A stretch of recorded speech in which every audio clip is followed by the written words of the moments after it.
Il y a 6, 7, 8 équipes qui prétendent clairement à la montée. 8 équipes sur 16, ça fait déjà la moitié du championnat. Et il y en a toujours une ou deux qui vient se greffer un peu surprise. Donc ça fait presque 10 équipes.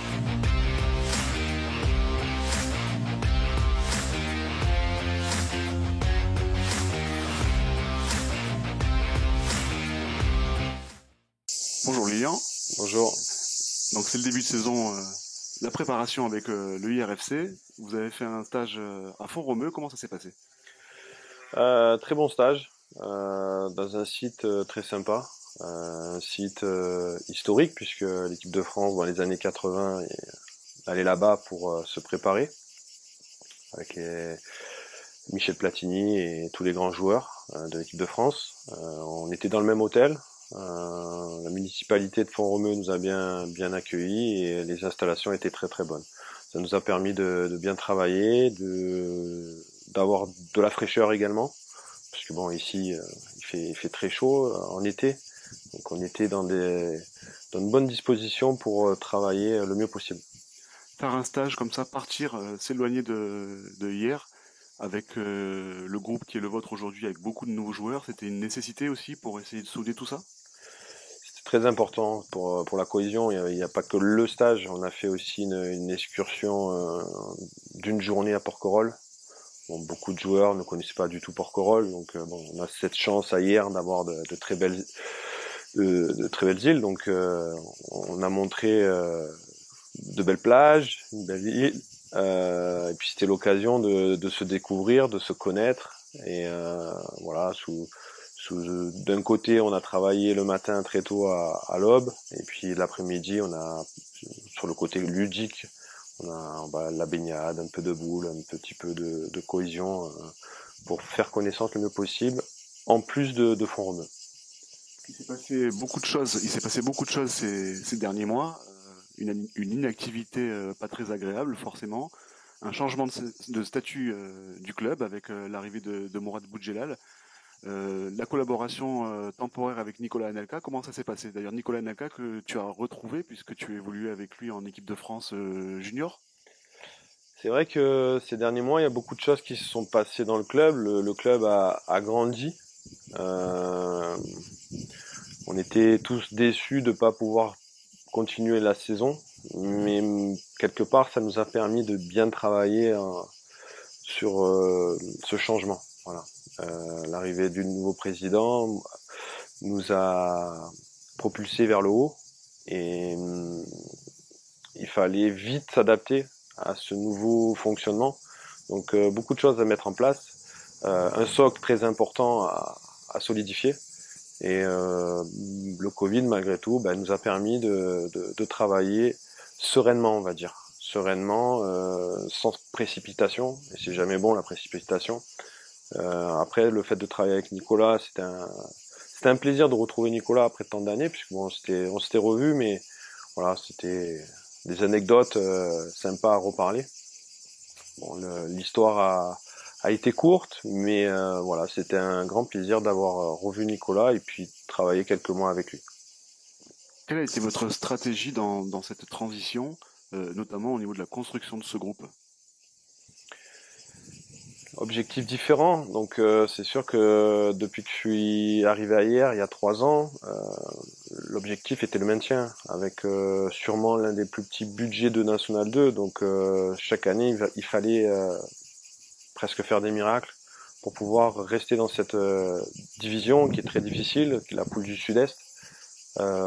Malgré tout, on arrivait à être au milieu de tableau, à gêner les équipes du haut de tableau, mais dans la régularité, on n'y était pas du tout.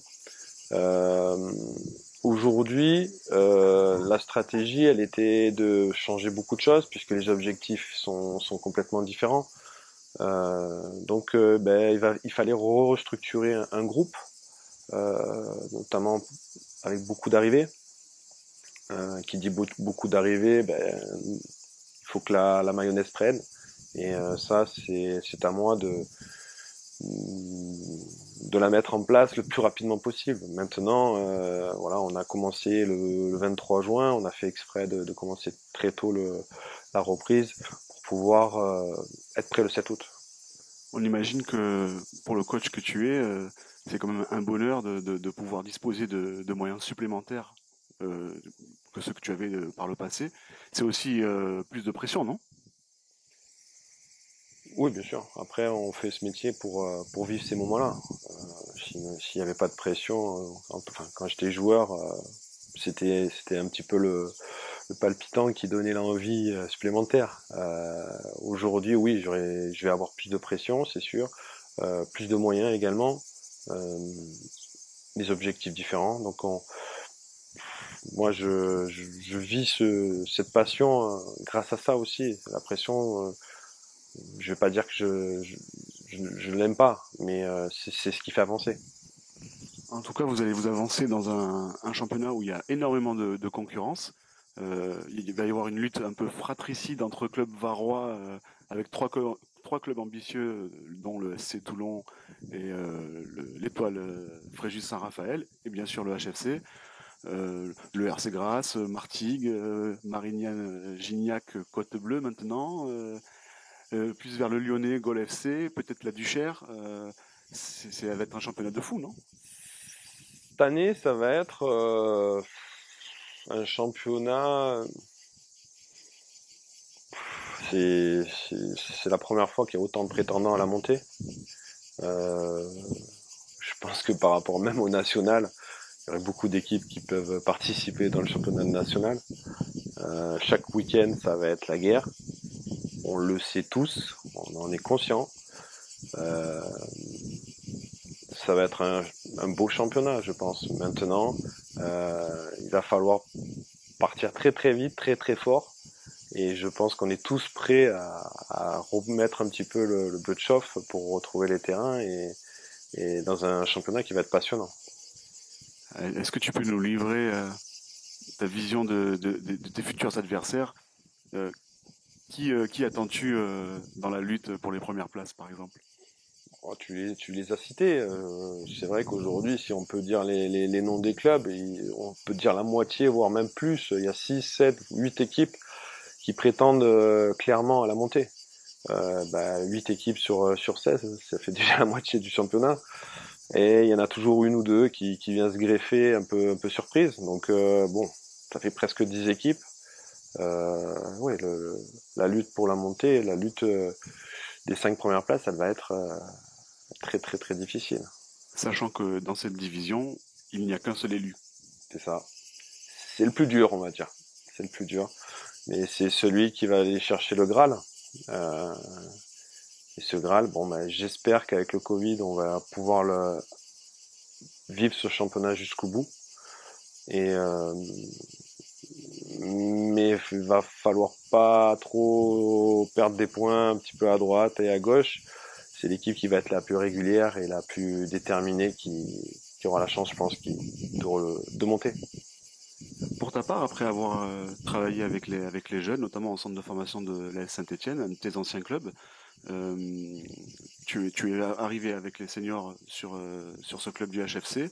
Euh, En quoi le coach Lilian Campan a évolué durant ces dernières années? Le monde jeune, formation dans un centre de formation de club professionnel et les seniors dans un club amateur, c'est pas du tout la même chose. Donc c'est vrai que c'est une expérience qui est totalement différente. À Saint-Étienne, c'était plus formateur. On voulait former des grands joueurs et les résultats ne primaient pas forcément. Là, c'est plus dans le résultat. On essaye de faire progresser bien évidemment nos joueurs. C'est la base d'un entraîneur, mais ça n'a rien à voir. Donc c'est deux expériences qui sont très enrichissantes, mais qui sont totalement différentes. Euh, voilà. Après, c'était un choix de ma part de vouloir passer dans le monde senior parce que je suis un compétiteur et c'est vrai que quand on est dans la formation, je dis pas qu'on s'en fout du résultat, mais voilà, c'est pas la chose la plus importante. Voilà, donc pourquoi ce choix? Ça a été notamment dû à ça. On va rappeler que tu es un régional de l'étape. Tu as commencé le football à la SPTT hier, puis au HFC avant d'intégrer le centre de formation de la SCAN où tu t'es révélé par la suite. Euh, ça doit être quand même un sentiment particulier que de revenir un peu à la maison. On est à hier, on entend les cigales.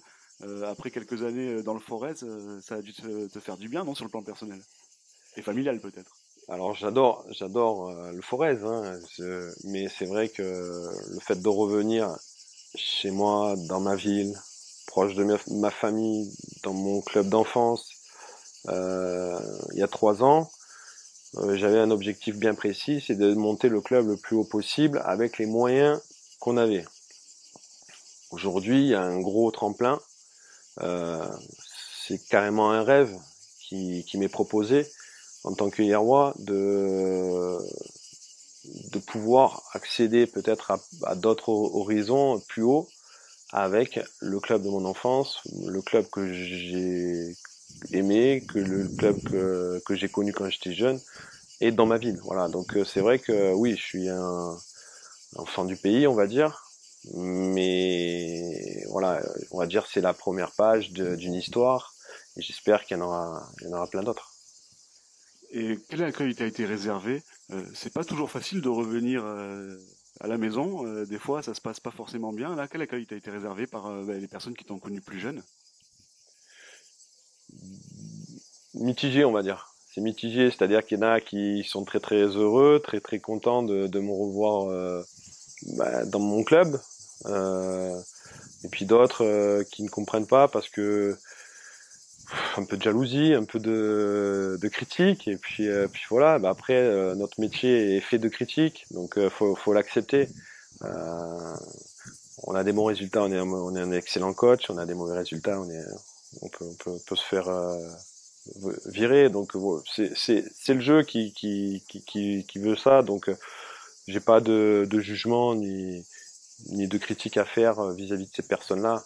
Mais voilà, en tout cas, c'était plus beaucoup de joie de revenir pour les personnes qui m'ont connu depuis de nombreuses années. En parlant d'un autre régional de l'étape, même s'il est de la ville d'à côté, Mourad Boudjelal, avec qui tu collabores depuis quelques mois, comment ça se passe? Tu vas découvrir, j'imagine, sa verve, sa détermination. Voilà, comment ça se passe entre vous? Au début, on se connaissait pas, on s'est un petit peu jaugé, on a appris à se connaître, ça s'est plutôt très bien passé. Euh, Lui m'a jaugé, moi je l'ai jaugé, et puis petit à petit, il y a quand même un feeling qui a marché. Et aujourd'hui, c'est vrai qu'on avance ensemble dans un projet avec des objectifs à atteindre. Et je sais que lui va tout mettre en œuvre pour atteindre ses objectifs. Et moi, je vais l'accompagner le mieux possible pour les atteindre également. On sait ce que Mourad Boudjelal a réalisé dans le rugby. Ça laisse rêveur pour le IR Football Club, non? Bien évidemment, quand on voit ce qu'il a fait avec le RCT, étant local, c'est vrai que j'allais souvent à Mayol voir le rugby. Euh, Si on pouvait avoir la même finalité, ce serait, comme je l'ai dit tout à l'heure, juste un rêve. Un rêve de vivre cette aventure. Euh, mais bon, il y a des étapes à franchir. On va franchir la première déjà, c'est de jouer dans un championnat très difficile avec une montée. Et il va falloir être les meilleurs. Pour finir, alors on a vu dans le courant du mois de juin un superbe clip qui annonçait justement le projet, un nouveau logo, très américain d'ailleurs. Ça pourrait être un logo de Los Angeles avec les palmiers, très joli. Une petite question, parce qu'on t'a vu avec une Super 5 rouge dans le clip. Euh, c'est ta voiture de tous les jours ou c'était juste pour le clip? C'est pas ma voiture, mais c'est à l'image de ce qu'on est. C'est-à-dire, hier, on a beaucoup de palmiers.